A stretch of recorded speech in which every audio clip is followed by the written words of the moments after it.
Nah, kalau di kumparan sekunder ini arusnya I, maka kumparan primer ini arusnya berapa?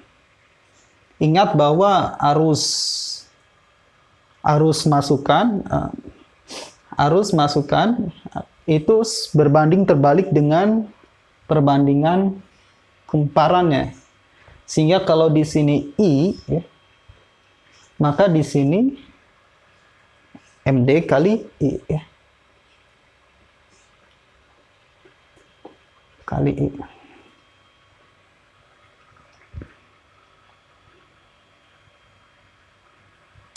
Oke. Nah, MDI kali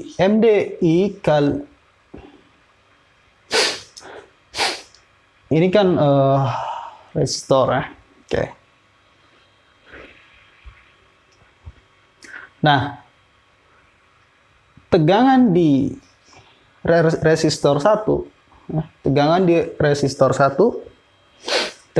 di R1 atau VR1 itu adalah MDI kali RI. MDI kali RI. R1 ya, sorry, MDI kali R1. Arus dikali hambatan, arusnya adalah MDI kali R1. Nah, untuk dikonversi ke sini, dari rangkaian ini dikonversi ke rangkaian ini kan tadi dikali MD ya, tegangan dikali MD. Maka tegangan di R1 ini juga harusnya MD kali V. Jadi MD kali VR1 itu akan sama dengan MD kuadrat ya. Kuadrat I R1. Nah, tegangan di sini itu adalah MD kuadrat I R1. Nah, arus yang mengalir itu adalah I, maka hambatan di sini ya ekuivalennya, R ekuivalennya itu adalah tegangannya adalah MD. M kuadrat D ya. I kali R1 dibagi arusnya adalah I. Jadi ekuivalen dengan MD R kali R1 ya. MD kuadrat kali R1. Oke, kembali ke slide. Jadi awalnya seperti ini. Ketika kita gabungkan, nah jadilah seperti ini. Tegangannya menjadi MdV1, ya. Hambatannya, ekuivalennya adalah M kuadrat R1. Ya, M kuadrat R1. Oke, kalau kita sudah dapatkan seperti ini, maka outputnya ini kan sangat mudah ya kita cari. Tentunya ini adalah rangkaian pembagi tegangan biasa. Ya. Nah, jadi kalau kita perhatikan, maka ini sebetulnya, ini kan ekuivalen, R ekuivalennya adalah M kuadrat kali R1.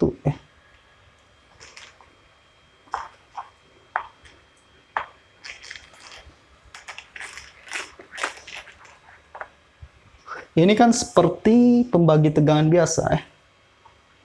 Di mana tegangan masukannya adalah MdV1. Ini R. Oke, masih ingat ya kalau kita punya sumber tegangan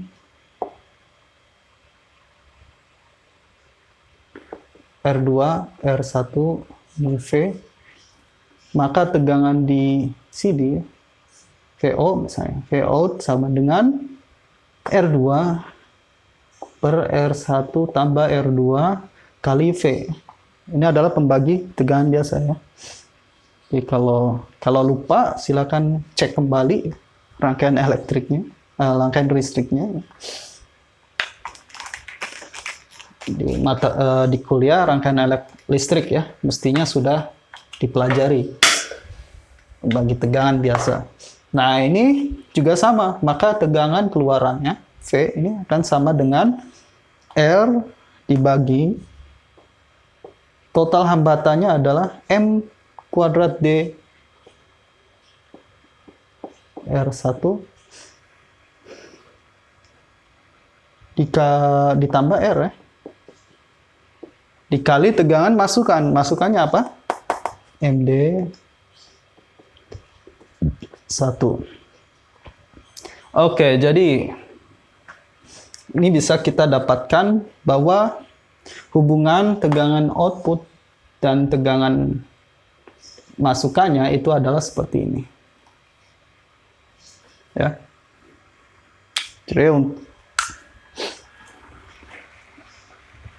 Oke, jadi kalau kita gunakan analisis seperti kemarin ya, tentunya untuk mencari rangkaian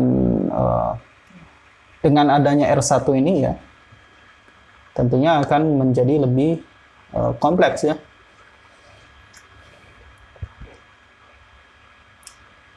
Nah, kebetulan sekali ya, model seperti ini juga bisa kita terapkan ya untuk kasus buck converter misalnya. Contohnya ya, misalnya buck converter yang non ideal, artinya induktor di sini ya, seperti yang sudah saya katakan sebelumnya ya, bahwa induktor itu kan terbuat dari kawat ya, dan kawat atau material lain pastilah memiliki hambatan ya.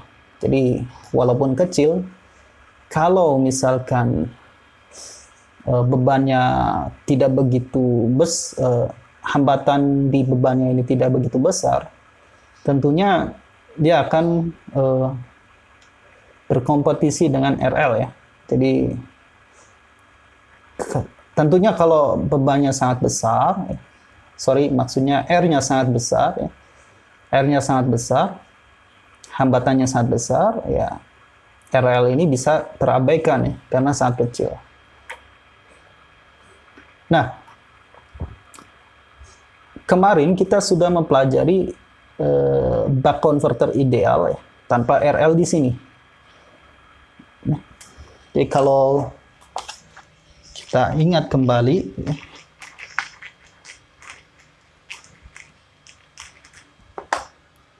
buck converter itu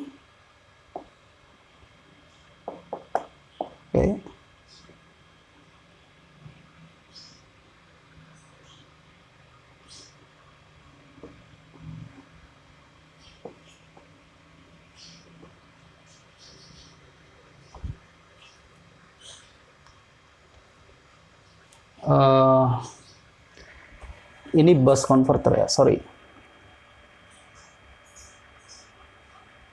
Oke, ini bus converter ya, ini bus converter. Bisa tadi salah sebut. Nah, bus converter yang dulu kita pelajari itu seperti ini.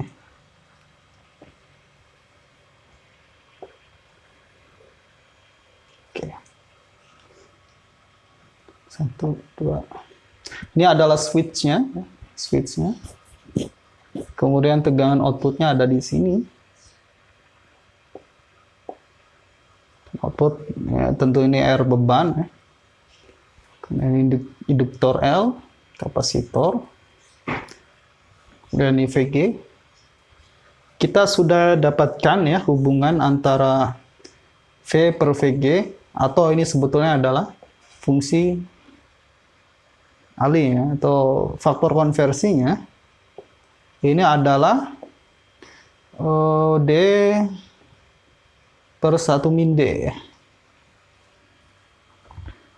Bus converter. Nah, bagaimana apabila induktornya ini tidak ideal ya, artinya dia memiliki hambatan dalam RL. Jadi induktornya tidak ideal, jadi seolah-olah dia memiliki hambatan dalam RL. Nah, bagaimana dengan faktor konversinya? Nah, ini yang kita akan cari tahu ini ya. Analisisnya seperti biasa ya. Analisisnya seperti biasa. Kita lihat di dua kondisi ketika switch di posisi 1 dan switch di posisi 2. Ketika switch di posisi 1, artinya kan ini terhubung ke 1 ya, switch terhubung ke 1. Artinya salah satu kaki RL ini terhubung ke ground. Sedangkan bagian sini terputus ya, sehingga bagian sini seperti ini.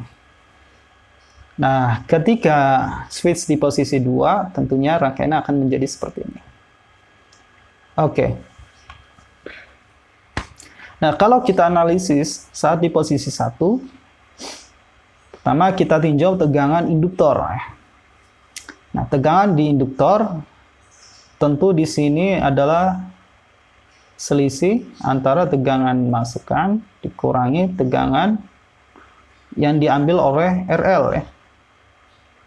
Nah, tegangan yang diambil oleh RL ini adalah RL dikali arusnya. Arusnya anggap I. Sehingga di sini I kali RL.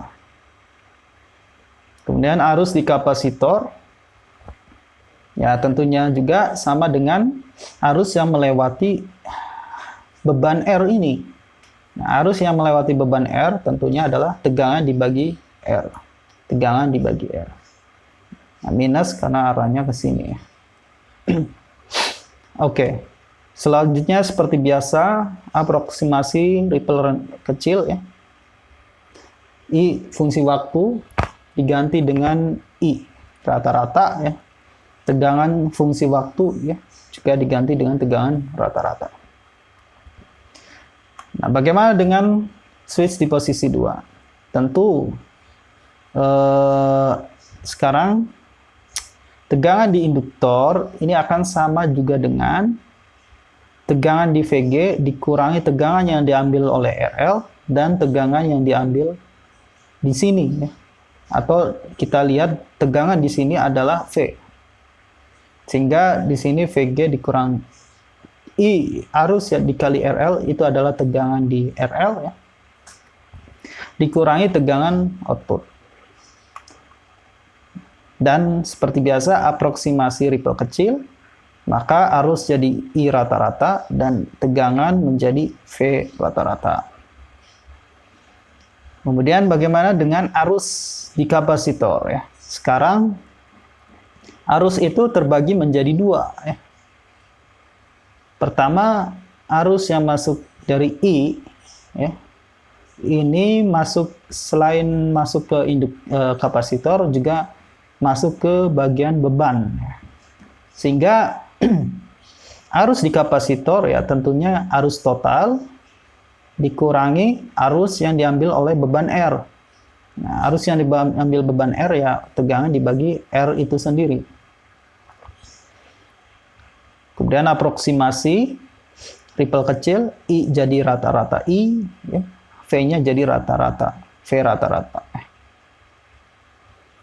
Nah, seperti biasa, saat kondisi steady state, ya, saat kondisi steady state, tegangan rata-rata di induktor itu harus 0. Dan arus rata-rata di kapasitor itu harus 0. Sehingga kita sudah dapatkan tegangan di induktor ya, itu VG min IRL ya, saat di posisi 1 dan saat di posisi 2 VG min IRL min V. Jadi kalau kita gambarkan seperti ini. VG min IRL saat kondisi di subinterval pertama ya. Kemudian VG min IRL min V di posisi 2 atau subinterval 2. Nah, kemudian seperti biasa merata-ratakan itu mencari luas kurvanya ya. Berarti luas kurva di atas dikurang luas kurva di bawah itu harus 0.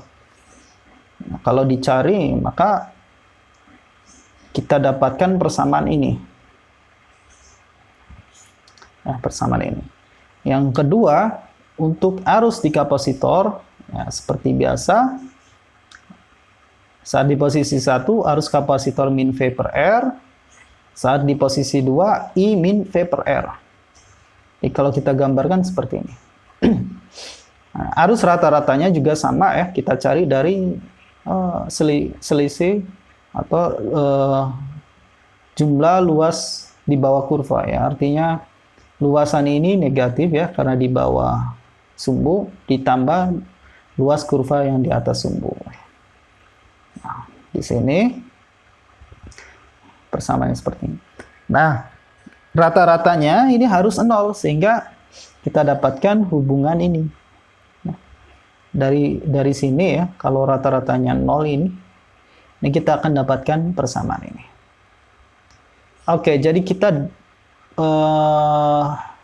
punya dua persamaan, ya. Persamaan ini dan persamaan ini. Oke, persamaan ini dan persamaan ini. Nah, ini kalau kita selesaikan, ya. Oke, kita coba selesaikan persamaannya. Oke, persamaan pertama kita dapatkan VG min IR L di aksen V. Persamaan kedua di aksen I min V per L. Oke. Kalau kita keluarkan V-nya,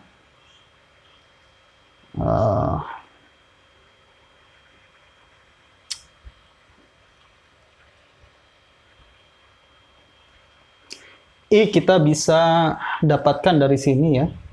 Ini pindah ke sini berarti V per R itu sama dengan D aksen I. Atau I sama dengan ini pindah ke sana sehingga V per D aksen R. Nah, kemudian substitusi ke persamaan ini. Ini kan sebetulnya VG sama dengan IRL ya. Ditambah D aksen V. Kalau ini pindah ke ruas ke sini, jadilah seperti ini. Kemudian oke, ini ke sini. Ingat I-nya ini adalah V per D aksen R, sehingga VG sama dengan V per D aksen R kali RL ditambah D aksen V. Kemudian kita kumpulkan V-nya, sehingga V dikali RL per D aksen R ditambah D aksen.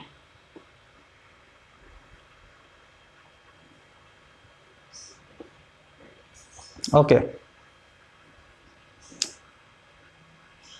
Atau V dikali, ini disamakan penyebutnya, sehingga RL ditambah D aksen R, ini menjadi D aksen kuadrat ya.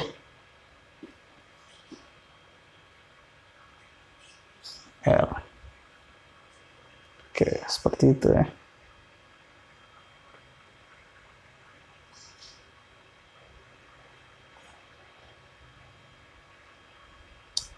Oke.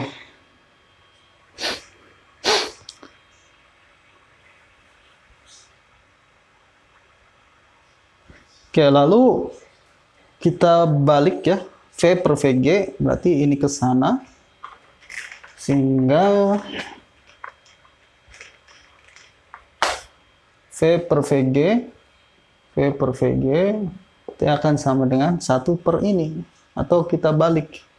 DR, D aksen R per RL plus D aksen kuadrat R.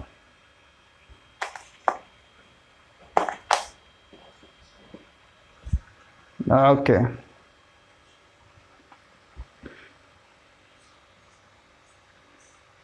Lalu pembilang dan penyebut kita bagi bagi D aksen R. Ya, sehingga V per VG ini akan sama dengan 1. Ya. Jadi dibagi D aksen R. Ya. Jadi D aksen R kali 1 per dibagi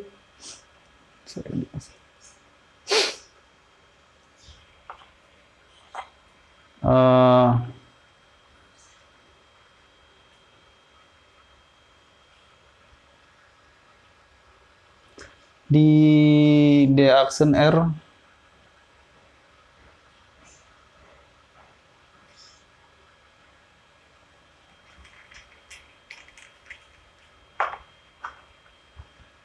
dibagi D aksen R ya, dibagi D aksen R, ini dibagi D aksen R.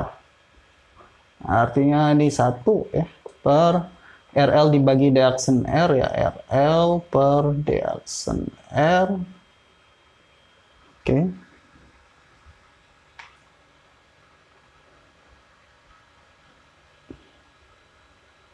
Ditambah, oke, kita bagi dengan D aksen kuadrat. D aksen kuadrat, sehingga ini seper D aksen ya, seper D aksen. Ini RL dibagi D aksen kuadrat R, ditambah D aksen kuadrat R dibagi D aksen kuadrat R 1. Nah, sehingga kita dapatkan ini kan sama dengan MD ya. MD di faktor konversinya yaitu V per VG itu sama dengan 1 per D aksen dikali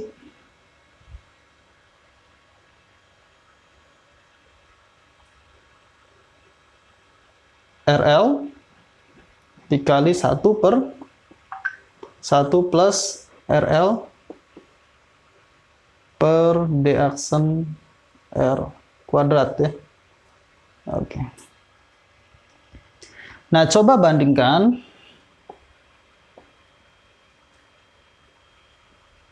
dengan ideal ya.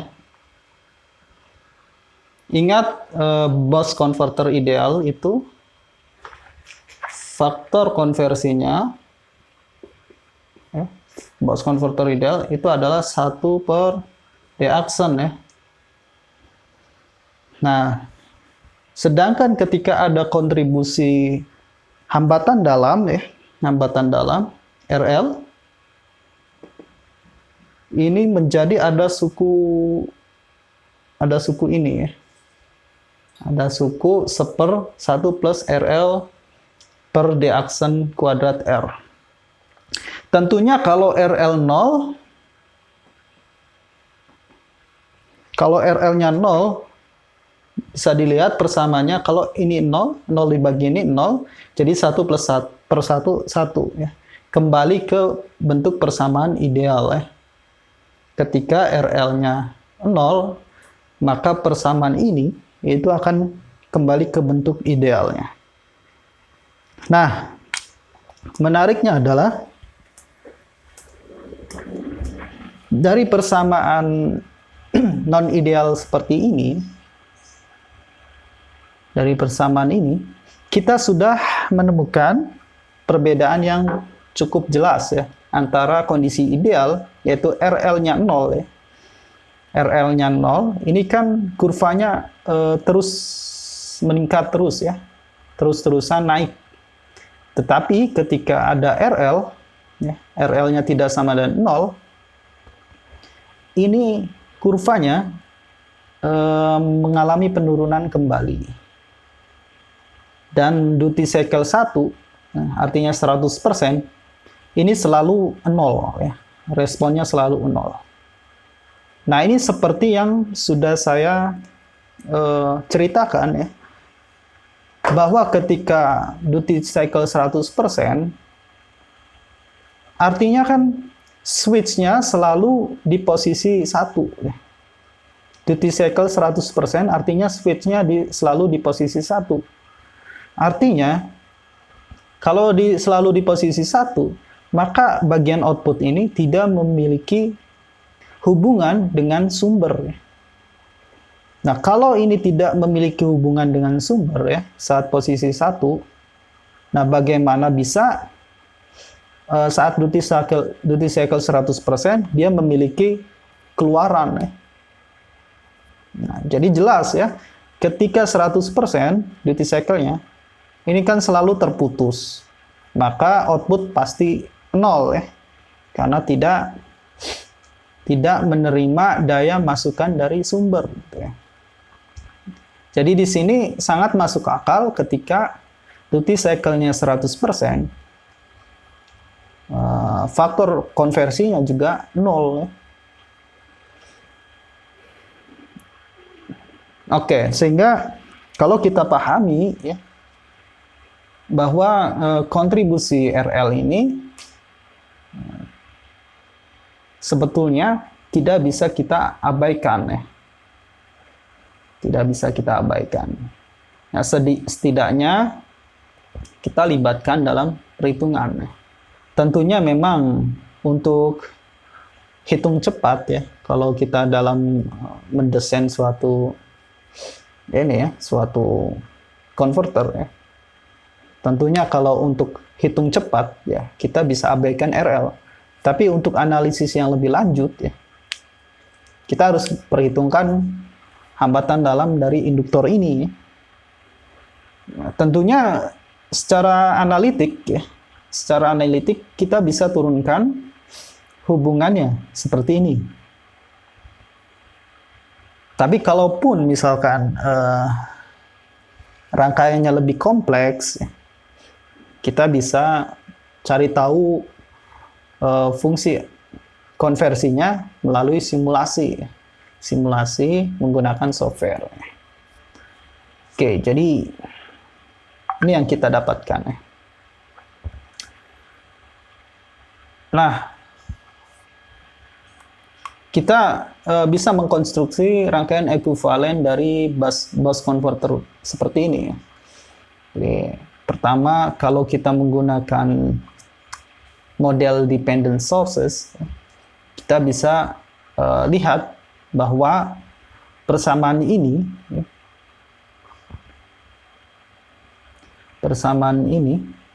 dari dua persamaan tadi itu bisa kita jadikan acuan untuk membuat model yang rangkaian ekuivalen ya.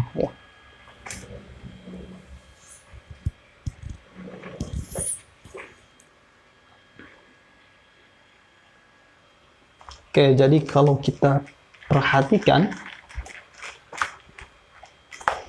dua persamaan tadi, oke,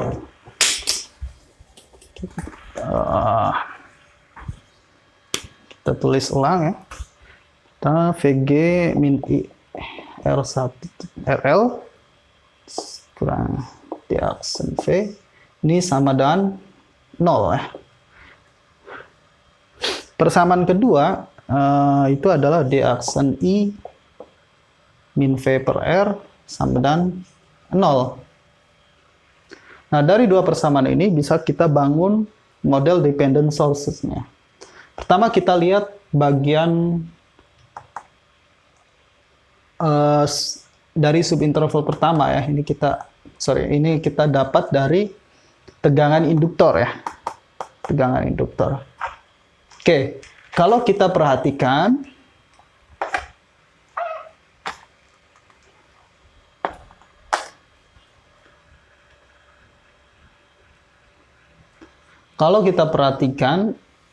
VG ini kan kaitannya dengan sumbernya ya, sumber arus, sumber tegangannya.